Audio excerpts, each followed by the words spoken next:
Shalom, graça e paz, seja bem-vindo a mais uma aula do Estudando as Escrituras. Hoje, dando prosseguimento às nossas aulas sobre os 7 montes, vamos falar sobre o monte da economia e dos negócios.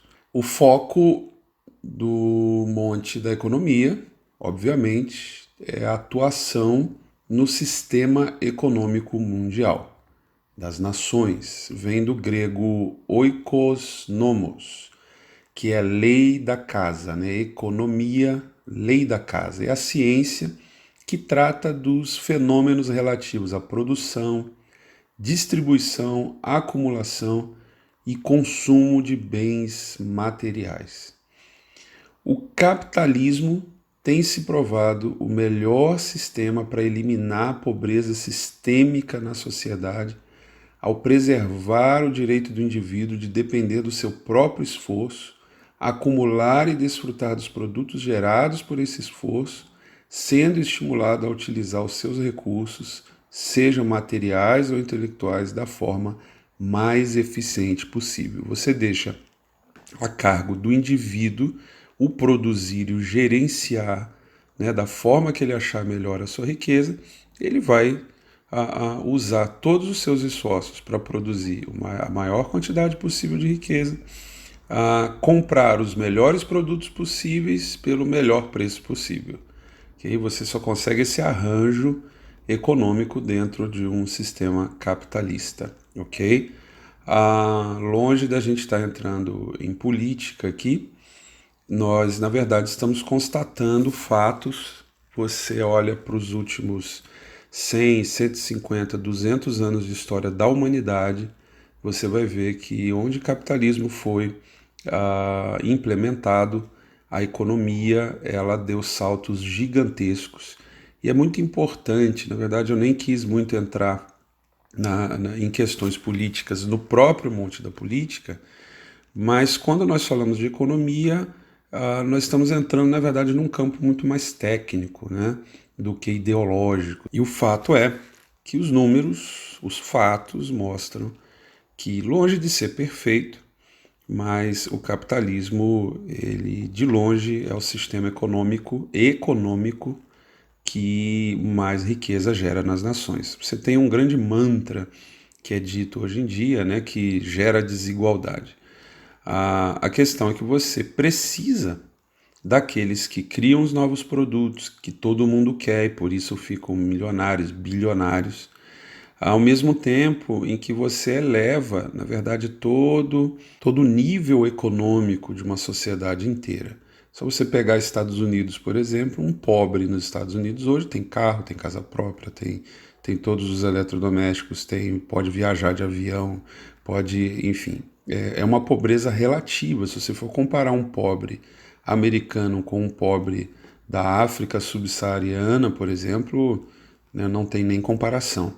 E o que você verifica em países socialistas, né, com uma economia 100% socialista, é, na verdade, uma igualdade na pobreza, né, muitas vezes a mais abjeta, como nós temos visto na Venezuela.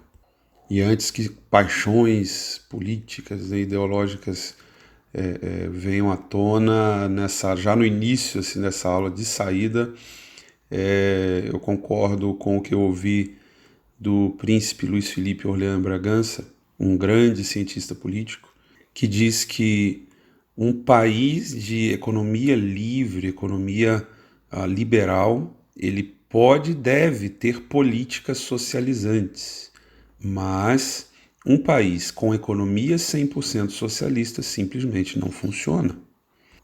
E isso é fato. E como dizia Ronald Reagan, a melhor ação social é o emprego.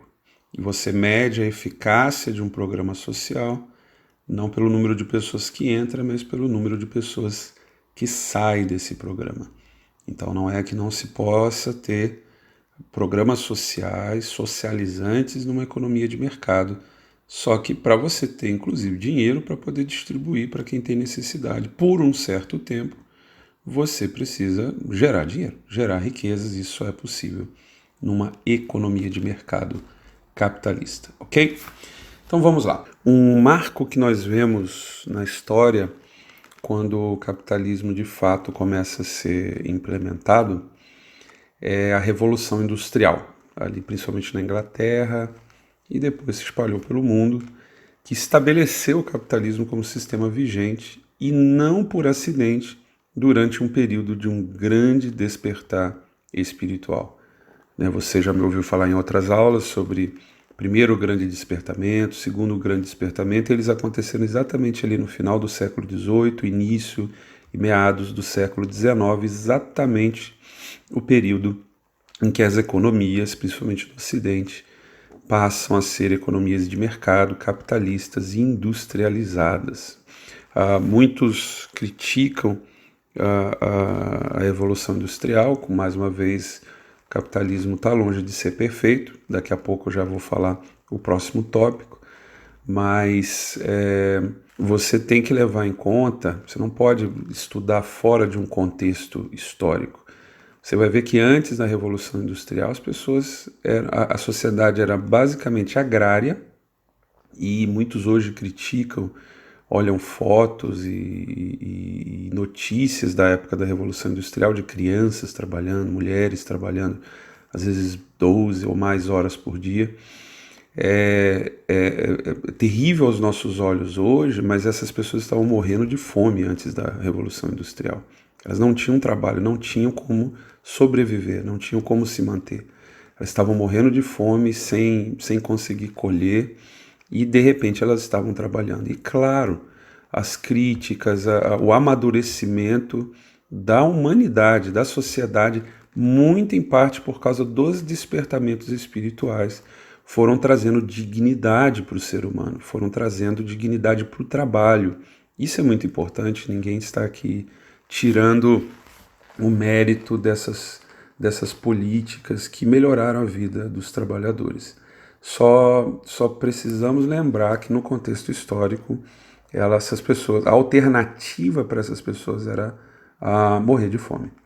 Numa sociedade agrária que o clima não ajudava, o excesso de pessoas fazendo as mesmas coisas, plantando as mesmas coisas. Na verdade, você tinha algo próximo de uma agricultura de subsistência para a maioria das famílias. É só você procurar gráficos a respeito do nível de riqueza da humanidade antes e depois da Revolução Industrial e do capitalismo. Você tem por séculos e séculos a maioria, da grande esmagadora maioria da população vivendo abaixo da linha da pobreza, numa pobreza abjeta, e de 200 anos para cá tem uma verdadeira explosão de riqueza. O gráfico ele sai da tela, porque não cabe. É uma linha quase que reta, ascendente, depois da Revolução Industrial e do capitalismo. E aí, finalmente, nós chegamos onde eu queria chegar. O capitalismo só funciona plenamente baseado em princípios bíblicos. Nós somos livres para gerar riquezas, para usar os dons, talentos que Deus nos deu e fazer o que quisermos das riquezas, mas nós temos a lei do amor, nós temos os princípios bíblicos que equilibram essa liberdade. E isso é o que nos leva a pegar o nosso dinheiro, como Deus diz em Deuteronômio 8,18, é Ele que nos dá poder para adquirir riqueza, para gerar riquezas. E uma vez que as riquezas são geradas, como o apóstolo Paulo diz, trabalhando, fazendo com as mãos o que é bom para ter o que compartilhar com quem tiver necessidade. Então Deus espera que o amor dele venha equilibrar, né? E não o egoísmo seja o que move a nossa administração financeira, e sim o amor. Compartilhar com quem tem necessidade, visitar os órfãos, as viúvas nas suas aflições, realmente estender a mão para o pobre necessitado, mas como uma decisão sua, né? Nesse ponto, parece que tanto as ideologias, claro que o cristianismo não é uma ideologia, muito menos uma ideologia política, mas nós nos alinhamos na hora de votar, na hora de escolher nossos representantes, com aqueles que se alinham aos princípios bíblicos. Embora você não possa conter o cristianismo dentro de uma ideologia política, uma ideologia política ela pode se alinhar mais ou menos com princípios das Escrituras. E hoje em dia tem muitos advogando que são os partidos ou a ideologia da causa dos pobres, e na verdade nisso todos concordam, todos querem ajudar os pobres, todos querem ajudar os necessitados da sociedade. Isso não é exclusividade de um partido, de uma ideologia ou de um extremo do espectro político.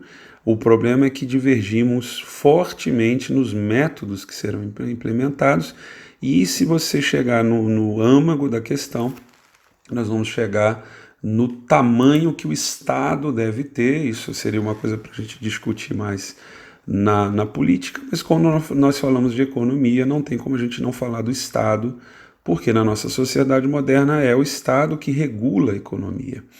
Então, quando falamos de ajudar os pobres, alguns advogam um Estado gigantesco, um Estado com poderes quase absolutos e geralmente pessoas que veem o Estado como Deus, como provedor de todas as coisas, e isso confere poderes quase messiânicos a certos políticos, de caráter muitas vezes duvidoso, anticristãos. E quando você aprende, como nós falamos na aula de política, que existe um sistema babilônico querendo escravizar a humanidade, inspirado pelas trevas, né? Na verdade, nosso inimigo são os demônios, mas ele está sempre tentando dominar a humanidade através de pessoas corruptas, através de pessoas que o servem. E quando você tem um sistema que confere poderes absolutos ao Estado, é de se esperar que as pessoas mais endemoniadas, mais corruptas, mais totalitárias do planeta sejam levadas, sejam inspiradas pelas trevas a apregoar esse tipo de sistema econômico e político. E é por isso que você vê fenômenos como os metacapitalistas, né?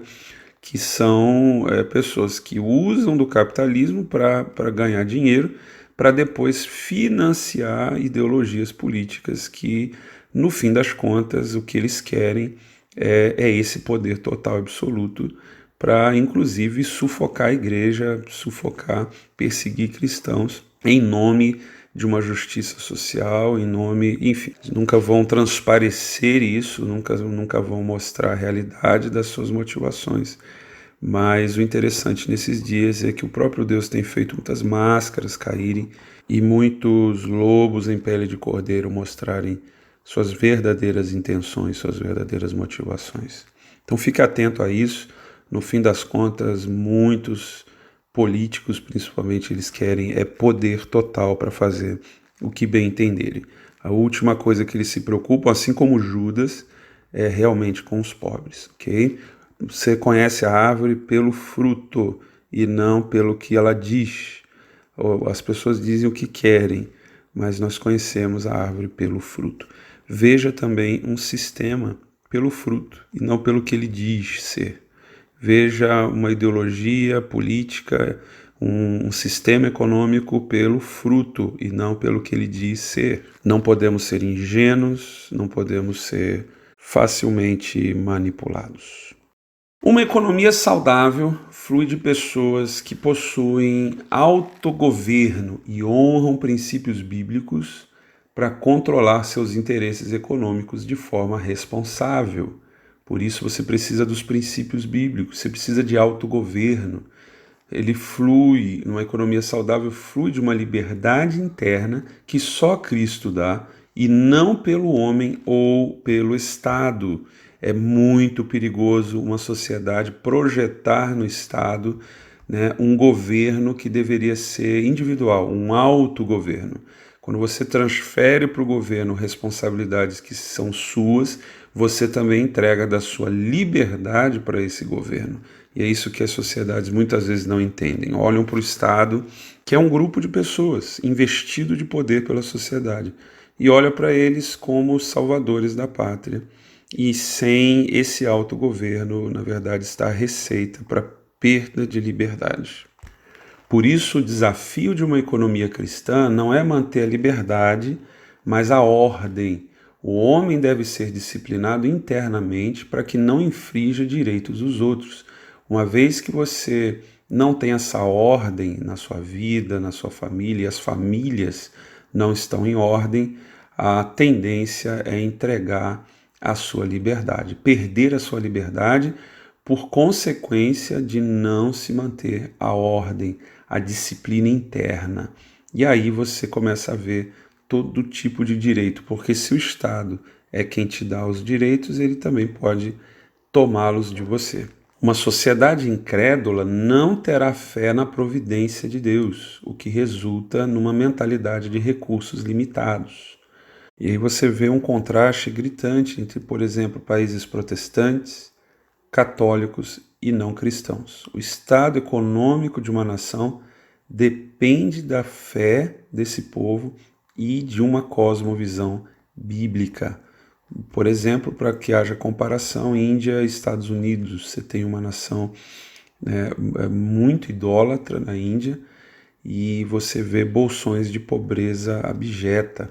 E você tem os Estados Unidos, o maior país protestante do mundo, que por causa dos princípios e dos valores bíblicos gerou uma cultura de responsabilidade individual, autogoverno e uma ética de trabalho e liberdade com fé em Deus, e que gerou simplesmente a maior economia da história da humanidade. Não há nada parecido com os Estados Unidos dos nossos dias na história da humanidade, nenhuma época, nenhuma geração. Você pode não concordar, pode não gostar, né, por focar nos defeitos, no que ainda falta ser resolvido, mas os fatos não mentem.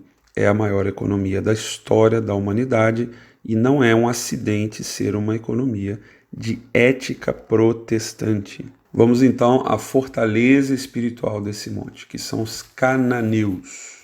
Significa materialismo, mercadores, comerciantes. Manter o povo focado em acumular riquezas e tesouros, como Jesus adverte em Mateus 6, 19 a 21, não ajunteis tesouros na terra, onde a traça e a ferrugem tudo consome, onde os ladrões minam e roubam, mas ajuntai tesouros no céu, onde nem a traça nem a ferrugem consomem, e onde os ladrões não minam nem roubam, porque onde estiver o vosso tesouro, aí estará também o vosso coração. Então essa fortaleza atua na motivação do coração. Como nós vamos ver, Mamon, que, né, obviamente é o principado por trás desse monte, que tem que ser combatido e vencido, ele não é o Deus do dinheiro. Deus diz em Ageu 2 que ele é o Deus do ouro e da prata, ele é o dono das riquezas.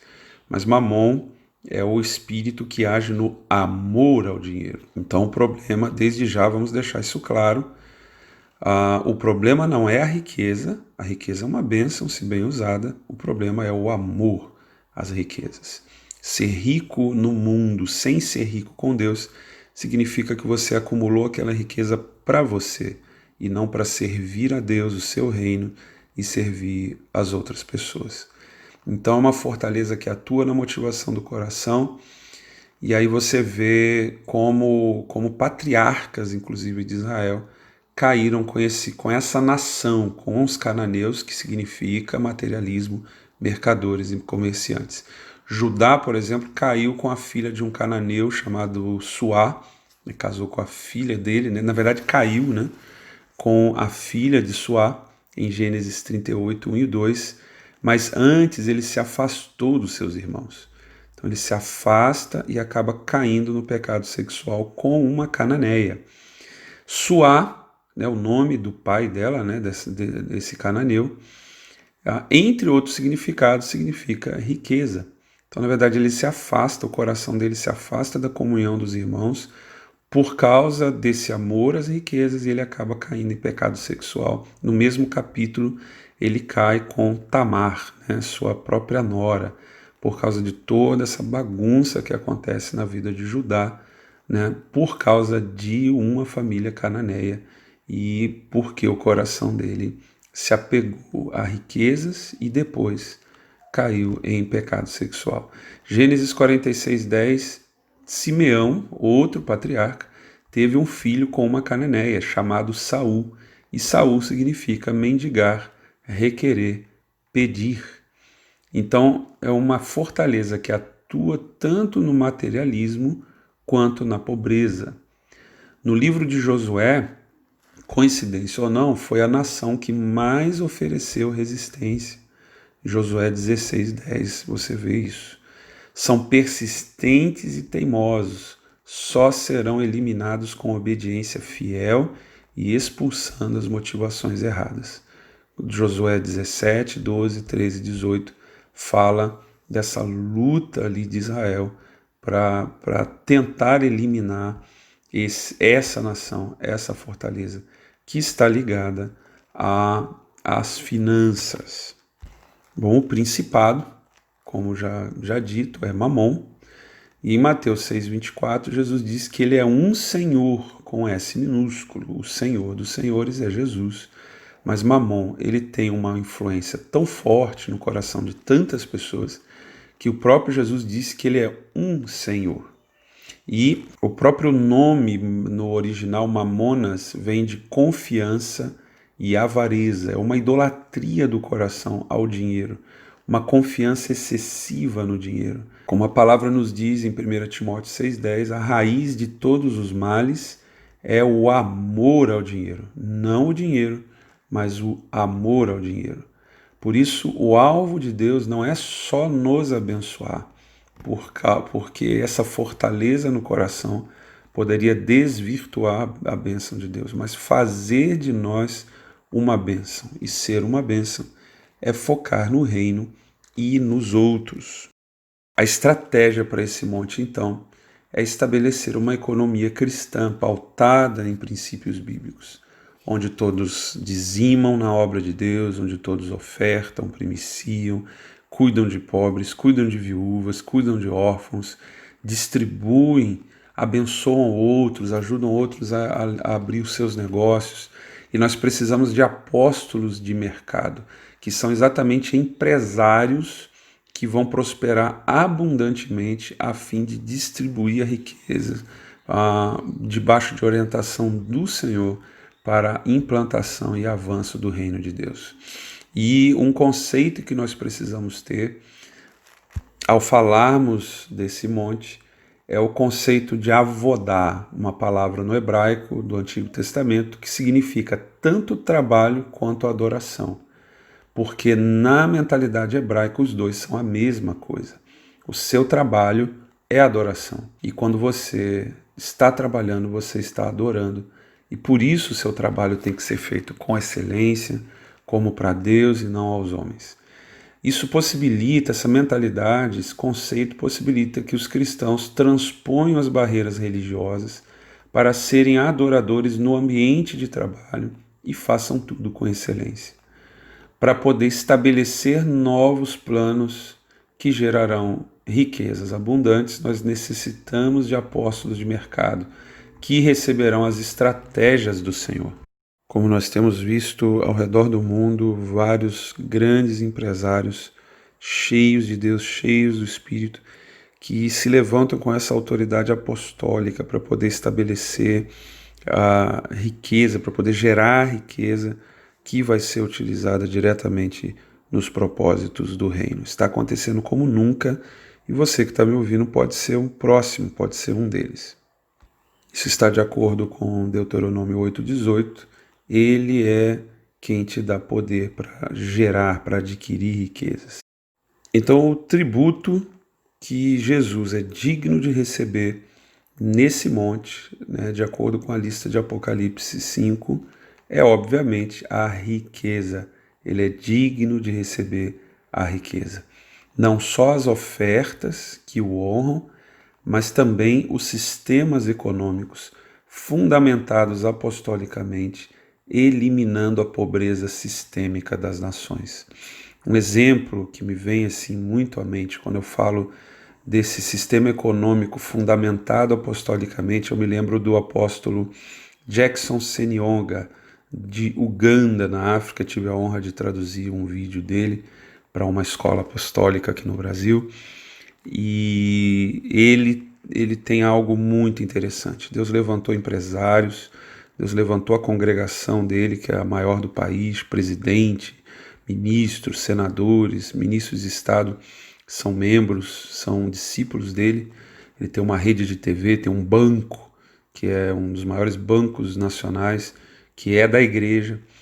E ele tem um sistema em que ele pega viúvas, constrói casas, vilas inteiras e coloca órfãos para serem cuidados por essas viúvas, para serem criados por essas viúvas nessas casas construídas pela igreja e mantida pela igreja. Que coisa tremenda! Esse é um exemplo de um sistema econômico fundamentado apostolicamente, eliminando a pobreza sistêmica, pelo menos ali da região, da cidade, da capital de Uganda. E, na verdade, toda a economia de Uganda tem sido impactada por causa de uma mentalidade apostólica estabelecida no monte da economia. Claro que aqui eu dei um exemplo de uma igreja, do que uma igreja está fazendo para mudar a realidade econômica do seu entorno, da sua comunidade, mas o fato é que uma nação, quando discipulada corretamente nesse monte, ela elimina a pobreza sistêmica das nações. Eu não vou me alongar em exemplos, mas pesquise o que aconteceu também em Seul, na Coreia do Sul. E a própria Coreia do Sul, pesquise o que aconteceu nos últimos 40 anos, principalmente em Seul. Coincidência ou não, foi exatamente o período em que essa nação se cristianizou, muito por causa do ministério do pastor David Young Cho, que foi por muitos anos a maior igreja do mundo. Hoje você tem várias igrejas ali com centenas de milhares de membros, é uma coisa impressionante, e você tem hoje uma nação que saiu da pobreza extrema para uma das mais ricas do mundo, mais pujantes, né? Eu estou gravando aqui esse áudio e, na verdade, todas as nossas aulas num celular Samsung, fabricado na Coreia do Sul, que hoje briga de igual para igual para a Apple. Coincidência ou não, duas nações protestantes.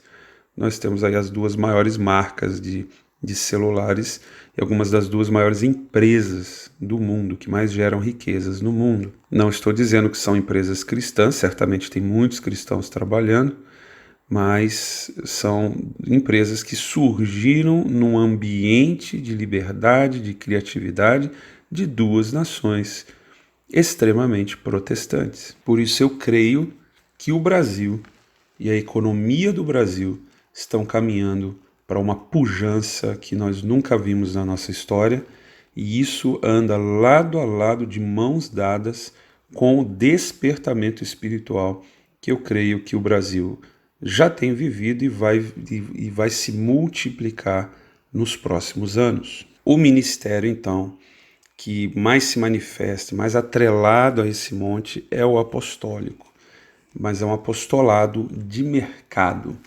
Finalmente, a palavra profética para esse monte é que recursos financeiros sobrenaturais serão transferidos para a igreja.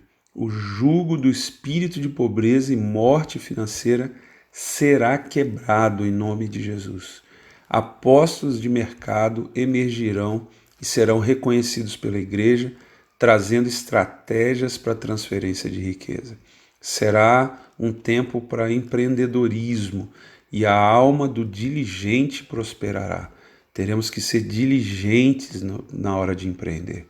É um tempo de pacto, de aliança com Deus. Todo aquele que entrar num pacto financeiro com Deus receberá as chaves financeiras que abrirão as comportas dos céus. A chave que liberará a prosperidade se chama fidelidade. A tua prosperidade depende da tua fidelidade com Deus.